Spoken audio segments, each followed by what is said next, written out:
Let's throw our hands in the air Woo-hoo. as we soar through the sky. Yatta. We'll catch the sun Woo-hoo. with your hand in mine, and Yeah. if we work as a team, everything will be fine. Yeah! Oh, it's Cure of the What Now? Let's henshin and start the show!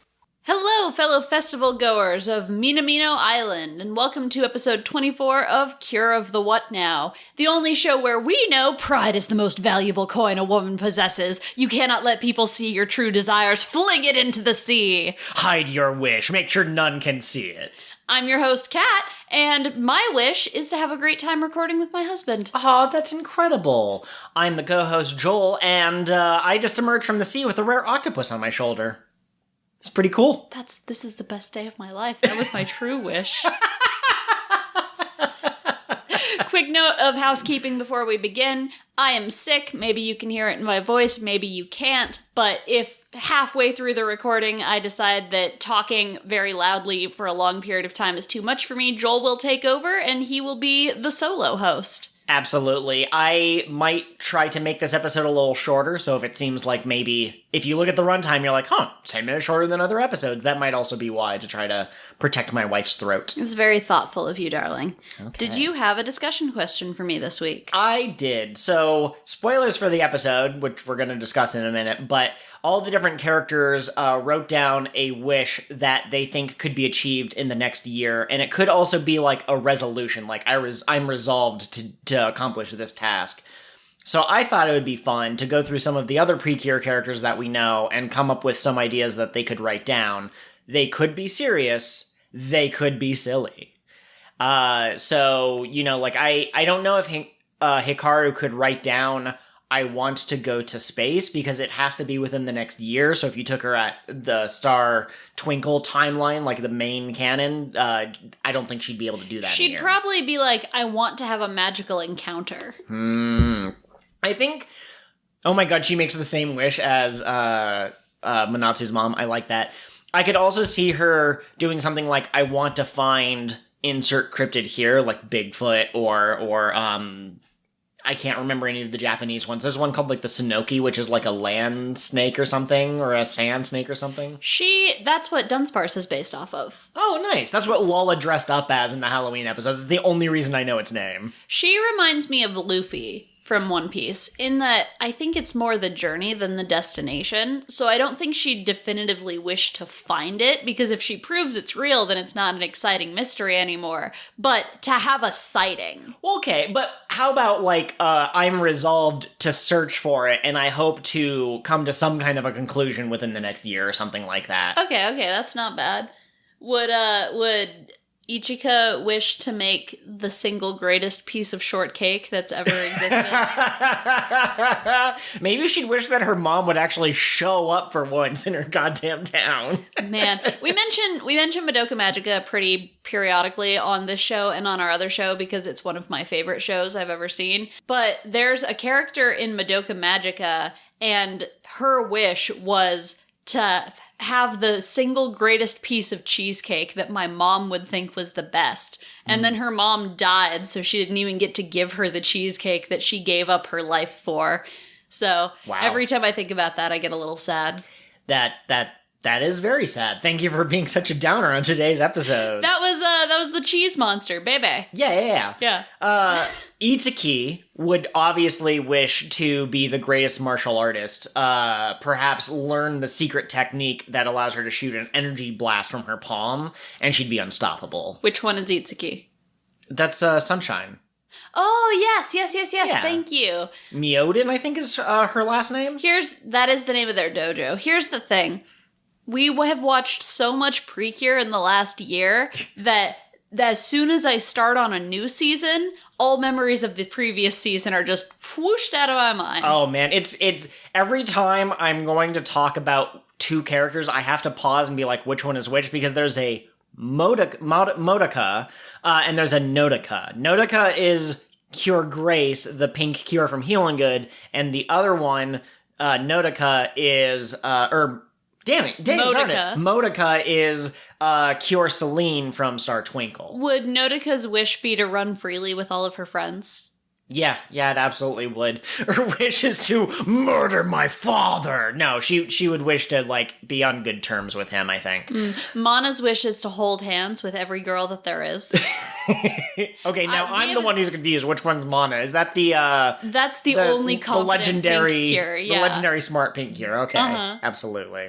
I think that about wraps it up. Erica could probably wish to, like, be the world's greatest star, to take over the world. There you go. That's what Erica would wish for. Sabomi is resolving to be a stronger, better person in the next year, because her thing is all about change and growth. Absolutely. We love one little bud and her gremlin pal.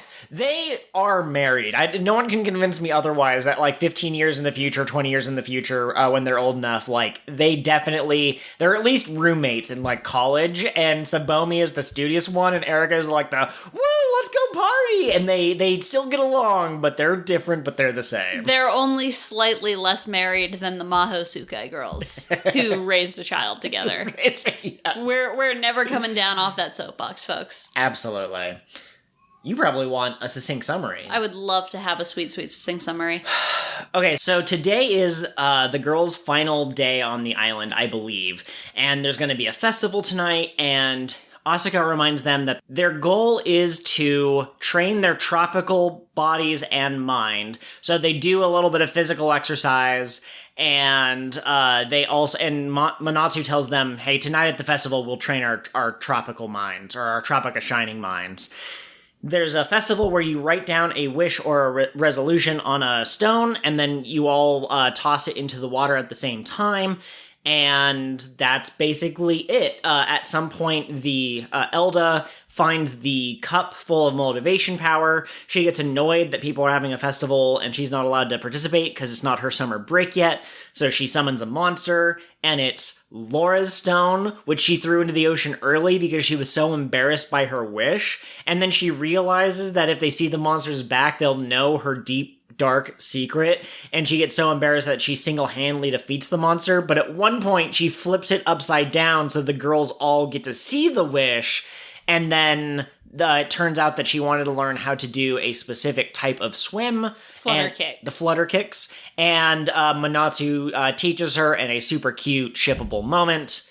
And that has been your succinct summary. Beautiful succinct summary, as always. Did you like this episode? It was cute and light and fluffy. It was like a perfect cake. I love the festival episodes. And the reason I love the festival episodes is that we get to see the yukatas. Yes. Now, summer festivals, I would say, are a mainstay of American culture as well. We just had one downtown in our town last weekend. However, some of the specific details are different, and so, like, the way that Japanese people in these anime shows, I don't know if it's super prevalent all over Japan in modern days, but the way that they dress up in the yukata for their festivals, like, it just makes me so happy. I'm a big fan of ritual and tradition and all of that. And also, yukatas are really pretty. Yeah, we don't really have a dress code, even if you have, like, a Independence Day parade or an art festival or that sort of thing. And so it's one of those things that, like, the Japanophiles would be like, oh yeah, this is super awesome. But it's also just a cool mainstay, you know? It seems to me that almost every PreCure season has a festival episode, and almost every season has also a summer camp episode, which usually kind of might overlap, or a summer break episode. And then most of them usually have a Christmas episode. They unfortunately didn't have one for Healin' Good because of unfortunate circumstances. There was a pandemic. But, you know, it's just, we can check that off the checklist. It's coming right at about the mid-season, and all the girls looked great. Which means in another month or so, we can be excited for Halloween episode. Oh yes, those are also very good. It's just fun to see characters that you're used to looking one way in different outfits. Yeah, absolutely. And I like that different festival episodes from different seasons will have different themes or different kind of like what they're about, but this one was about like what kind of a wish did these girls want to make, and I think that's a really interesting way to get an insight into each of the characters. What do they want to do? Minori in particular kind of made me laugh because while they were on this island, Sango and Minori participated in, I believe it was Tai Chi, like a kind of morning stretching exercise type of regimen that was a lot of older folks. And her goal is to like master Tai Chi in the next year. And you wouldn't think that Minori, the glasses wearing girl who basically doesn't ever have different facial expressions, you wouldn't think that she'd want to learn martial arts, but she's going to. Mm-hmm. Well, and again, that goes back to Papaya is one of the physical powerhouses of their team. Like, she's always right. She's the mitochondria of the cell that is the Tropical Rouge team. Anyway. So yeah, it was a cute episode. I liked it a lot. I don't think that it really furthered much of anything. We don't really have a plot this season. Elde got the cup, which I thought was going to be more of a dramatic thing. But no, she just got it and she took it back. And it turns out it didn't even fill up the bottle. Yeah, so the Witch of Delays gets the chalice, the cup, whatever, and she puts it into the Fool's Casket, and it starts to glow like an evil purple. But then the Witch of Delays is like, more.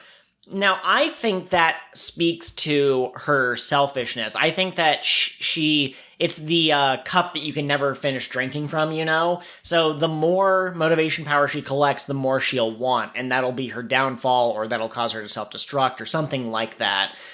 But it's weird that they introduced the Zettai Yarane Da a couple of episodes ago, and now the queen has received, or the witch has received a power-up. Wouldn't it make more sense for them to have fought to got the motivation power and then they used that to make the Zettai? I feel like it would. I feel like that would make more sense. I also want to say, I'm wondering, and I don't speak Japanese, so if you're listening to this and you do, and you have a thought, please hit me up on Twitter or on Discord or whatever. But the Fool's Casket, to me, looks like it would be better called, like, the Fool's Cask, right? Like, it's a bottle. Sure, you would drink, like, wine or something from it, like Demeter's flowing juice. Ambrosia? Ambrosia, yes.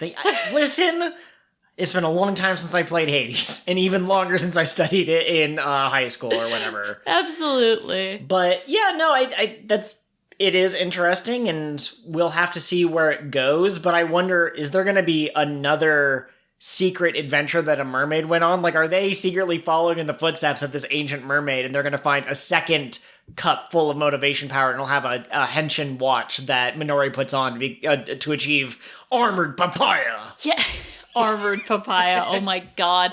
I have some theories. I'll save it for the end of the episode. But do you feel ready to talk about Kira Kira or Futari Wa? Let me just say, you had Lemaire single-handedly fighting the RNA Da, the Zettai RNA Da, and she was doing the classic JoJo's Aura Aura. I don't know if she was saying aura, but she was definitely doing the as she was punching this thing. And she was making some kind of sound. Yeah. She was. It was so good. Oh, man. And excellent Laura faces throughout this episode. Excellent. At one point when she's fighting the monster on its own because she wants to protect her secret, Asuka and Manatsu have this amazing, like, did we just get sidelined? Should we just go home at this point? Kind of looking at each other moment. Oh, man. But yes, let's talk about Kira Kira PreCure Ulamode, longest title ever. The girls get stranded on an island due to hijinks, and they can't get off of the island due to hijinks. They got there using a inner tube that they created from Kira Kira Rune, but then it broke, and they don't have any more Kira Kira Rune, and Ciel is too tired to fly back to the mainland, so they have to scavenge for food or ingredients or whatever. And while they are, Ciel runs into Bibury, who is also stranded on this island. And Ciel's like, do you want to be friends? And Bibury goes, heck no, I would never be your friend. Ciel goes, mission accepted. Challenge accepted. I'll be back. Trade offer. You receive friendship. I receive constant verbal abuse. Trade offer. You receive friendship. I receive a tiny little smooch. They find some ice. They make shaved ice with it. Not Kirarine, that's her other name. CL says, can I give some to Bibury? She's on this island. And they're like, we'll trust your judgment, even though she's evil. And she tries to befriend Bibury. Bibury is still too stuck up her own butt. Bibury's like, you said you made this all together as friends? Are you making fun of me? Yeah, Bibury has some trauma, and we get a little bit of her backstory. Basically, she was a very lonely child in Master Noir. In the child-appropriate version of an abusive relationship was like, you can have my love, and I will love only you, and you serve me now. But CL is now trying to extend the hand of friendship to Bibury, and when Il, who had previously been unable to absorb Kirarune, turned into this monster and turned on Bibury, CL saves Bibury and is basically like, I want to be your friend, and now Bibury has a path to making additional friends outside of the manipulative Noir. She's not willing to accept that friendship just yet, but you can see her starting to thaw out a seeds have little. been planted, and Toei would like you to understand, there's nothing shippable about one woman catching another woman and holding her in bridal position and saying, you're not alone. Right. There's no subtext there. Especially if the flying woman actually flies on wings of rainbows, you know? Like, that doesn't further any kind of symbolism. There's no subtext here, there's only text. Have you seen the tweet that's like, I have known writers who use subtext and they're all cowards? No. That was Toei writing this season of PreCure. Oh my goodness. Kira really is one of the best seasons that I've seen. Most of the seasons that I've seen, I would say, oh, this is one of my favorites. But Kira and Star Twinkle, despite being our first seasons, I think really are some of the best that Toei has to offer with this franchise. I've heard that, you're more prone to liking the first Zelda game you like, or that you play better than others, or the first Pokemon game, or the first Doctor from Doctor Who. But I really do think that we struck gold by choosing to watch the two that we did first. Absolutely. Just, the visual designs were going to be a hit with us no matter what, and I think that if you like the way a season looks, you're going to be invested in it, even if the writing could use a little work. Yeah. But the fact that the writing was as good as it was just makes me very happy. I think right now my ranking is Go Princess, Kira tied with Heartcatch, Kira tried with Tropical Rouge, and then Heartcatch. That's my top three. Absolutely. And the other thing I would say, too, is that I don't think I've seen a season of PreCure yet where I disliked all of the characters. This might be a controversial opinion, but I think I've seen a couple of people kind of rumbling the same thing. But like Toa from Go Princess was not my favorite. I felt she was a little bland, but I loved Curara from that season. I loved Cure Grace from that season. Cure Flora from that season. Oh yeah, Grace is the other one, isn't it? Even Healing Good, which I would say is my least favorite of the ones that I've seen so far, it had Hinata. It had Best Girl in it. And Nyantaran. Yeah, exactly.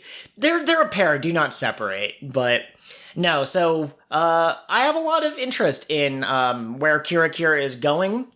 And I love that the first two villains we get introduced to, who, in accordance to power scaling, are the weaker members and the younger members, it seems like they're the ones that are going to be redeemed first. And I wonder, and I do have some foreknowledge, but it would make sense if it was harder to sway Eliseo and Grave to their side, because maybe they've been entrenched in darkness for longer and they're older, so they've had chances to make choices. Yeah, I won't spoil anything for you, but Grave has a line that I just absolutely adore coming up, so I will look forward to you getting to that.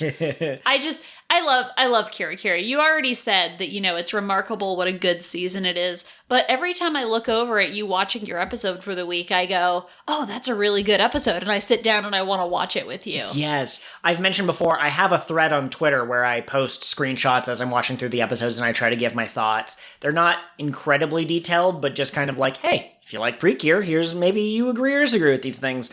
But when we watch together, I sometimes don't like to pause every 5 seconds to tweet or whatever. So if you see that an episode is missing, it's because we're watching it together, Kat and I, and it's a lot of fun. I Absolutely. love it. Are you going to watch the movie when you get to that place? Yeah, absolutely. Is that soonish in canon? Soon-ish, yeah. The Halloween episode takes place right before the Solo movie. Okay. So when you get there, you'll get to the movie. Perfect. Yeah, I knew that the movie was about CL, so I knew that she had to join the team before I could get to the movie. Speaking of which, and maybe we should have put this in the announcement section, but I'm really, really excited because the Tropical Rouge Solo movie was announced, and guess what? It's a hard catch crossover. It's a hard catch crossover. We get to see our girls again. My gremlin Erica will meet my gremlin Laura, and they will reign in gremlin superiority. Erica seems to be very popular among the fandom, and I mean, she's one of our favorite Cures as well, but I do think that Erica and Laura are cut from the same cloth, and I think that might have been part of the influence of why they might have had these two series crossover. Erica, Laura, and CL. Okay. Yeah. I would love to see CL and Laura interact specifically. They have so much in common. I'm perfect at everything. You don't know about mountains. I'm perfect at everything that matters. I also would love CL and Ha-chan to have an episode together where they just go shopping or whatever. Aw, that'd be cute. Ha! Futari Wa was weird this week. Yeah, it was. Not weird in the fun way like last week's Talking Dog episode. Weird in the way of nothing happened until it did, but it was really just set up for next week. Yeah, so Nagisa and Honoka are going to summer camp for different things, but the summer camps are hosted at the same location. Very convenient for the plot. Some weird, mysterious stuff starts happening. Trees are dying, rivers are drying up, the power keeps shorting out in the cabin or the whatever you want to call it that they're staying at. And there's a lot of talk about the mountain god, which I thought was going to come up or be relevant, but it mostly felt like filler until it was revealed that the bad guy, Il Kubo, was doing it. They transform. Something about them transforming while he knew that there was a creature known as Wisdom allowed him to pluck the Stone Guardian out from this interdimensional world that he lives in and kidnap him. So like you said, it seems that next episode is going to be the confrontation. I don't know if they'll defeat Il Kubo, but now would be the perfect time for him to reveal his final form. They defeat him, but in doing so, they unleash 5 more monsters or something. Yeah, I'm really curious where that's going to go.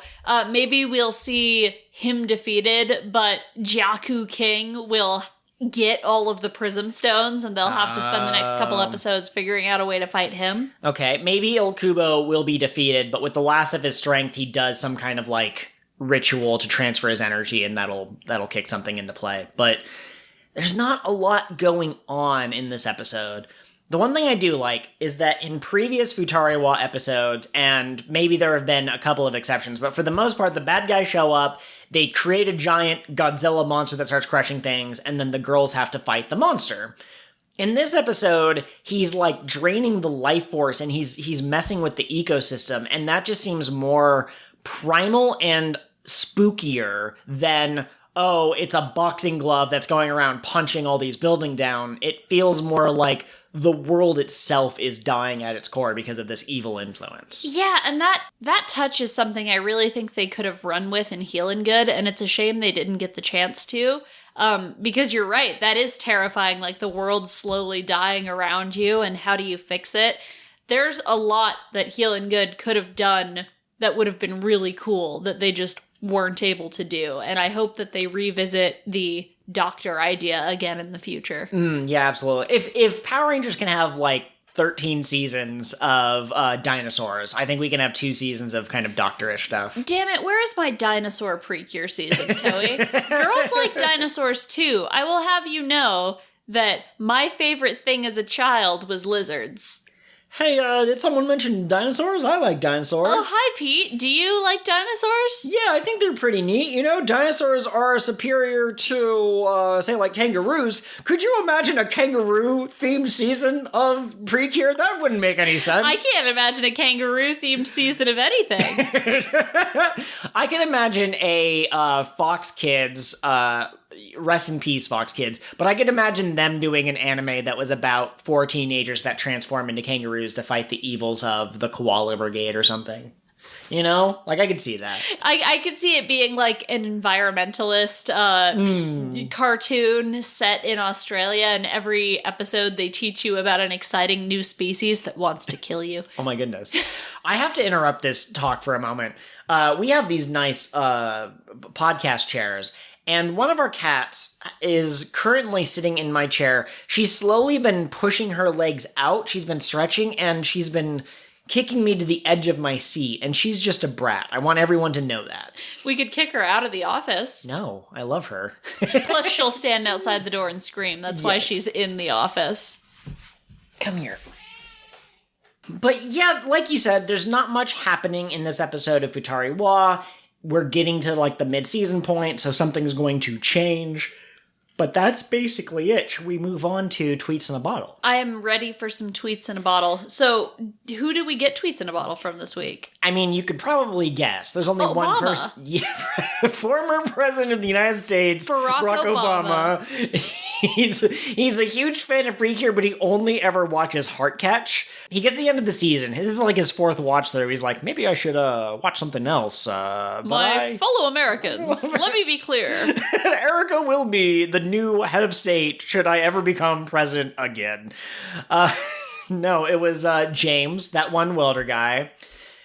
He pointed out a lot of stuff that we already talked about, but he loved the various Laura faces. There will be at least one of those in the thumbnail because they were excellent. He really enjoyed Chongi Ray and Dr. Numeri sending those postcards to Elda, where Dr. Numeri is living her best wine mom life. Our words, not his, but, you know. And Lemaire kicked some major butt, you know? Mm-hmm. She did that JoJo's Ora Ora. And the faces. Like, I just want to touch on that again. The faces in this season are so season 3 of JoJo's. Like, I understand that the way the JoJo's fandom is like, you gotta watch JoJo's, you gotta do it, can be off-putting to some people. I get that. And I get that if you are a big fan of PreCure, maybe shonen isn't your thing. However, I would say that if you are enjoying the humor and the facial expressions in Tropical Rouge, maybe check out Season 4 Diamond is Unbreakable. Compared to the other seasons, it stands alone pretty good, and it's got Best Boy in it. That's true. That's absolutely true. Yes. That's bad. I want to add more. I'm going to come out with a video eventually ranking the different 5 seasons of anime that have come out and explaining why 2 of them are not interesting to me. One of them is very bad, and 2 of them are excellent. But for my short recommendation, you should absolutely check out Diamond is Unbreakable and Battle Tendency. Those are seasons 2 and seasons 4. Oh, Battle Tendency is so good. But this is perfect. not a JoJo's podcast. Side note, if you listen to this podcast and you go through and collect every instance of us saying this is not a blank podcast and put it into a file for me, I will be very pleased. But what I was going to say was, I've got some predictions for the future. Do you have any predictions for the future before I go into mine? So I do have one thought, and this isn't, I don't know how much of a crack theory this is, and I don't know how much of an actual prediction this is. It seems to me that if the butler was secretly more evil than the rest of them, which we have predicted before, him enticing Chongi Ray and Numeri and Elda to go on summer break would actually possibly allow him to do something in the castle while they're not away. It's almost like he's murdering them one by one. He's not, but he's getting them out of the castle one by one, so maybe there's like a secret button or a secret passage. Well, that's very similar to what my prediction was going to be. I think that with all of the villain trio on summer break, next episode the butler's going to look around and be like, I need someone to go get motivation power, but I'm the only one here, so I guess I'm going. Here we go. The butler shows up, and he's like, I will be your opponent today. And Papaya goes, don't worry, everyone. I got this. I learned the secret of Tai Chi. And she runs up and she unleashes this awesome karate move, and it seems like the butler is defeated. But then at the last second, he does a reversal, and Papaya's like, what? And he goes, don't you understand? I am immortal. I am the one who created Tai Chi. I am the ultimate master. Holy shit. That's been your doot. Final thought. Outro goes here. Thanks for listening, everyone, and don't forget to Tropica Shine. And if you want to submit a discussion question for next week, leave it in the comments of the Reddit post, the Twitter post, or send it to us directly. They can be about PreCure in general, such as what makes a good season or a bad villain or that sort of thing. They can be related to the specific episode that of Tropical Rouge that we just watched. Or it could be something incredibly silly, such as if the girls got into a NASCAR drag race, which one of them would end up joining Dom Toretto's team? And that has been your goodbye. Don't you mean our healing goodbye? No. Ha-ha! What a great episode of King of the What Now, your One Piece podcast that started from the very beginning and stars these two doofuses. If you want to follow us on social media, Twitter is the best place to do that. I am at KOTWN_pod. And I am at Pirate Ghost Host. Absolutely, yes. We share all sorts of thoughts on there, some related to the podcast, some related to other things. But you can also reach us through email at kingofthewhatpod@gmail.com, or you can also find us on Patreon. We would love some subscribers or supporters, whatever the technical term is. Patrons. So fancy and grown up. And you can find that at patreon.com/kingofthewhatpod. You can find all sorts of things like bonus episodes, and you get to see the full cold open candidates, not just the ones that make it into the episode. Maybe someday if I learn to draw, I'll put stuff up there. We're always looking for suggestions and feedback. And speaking of which, please take a moment to rate and review our podcast wherever you get us from. So iTunes, Spotify, Scrivener, that's for writing. But wherever you listen to our podcast, take a moment to leave a review. It helps other people find us. We are so grateful to all of our listeners, and we couldn't do this without you. Absolutely. Word of mouth is super powerful, so if you have a friend who likes One Piece and they haven't heard of us, just direct them to the latest episode. And if they hate us, they can tell us why. And if there's an actionable item, we'll try to please you. That's how this works. Thank you, everyone. Have a great day.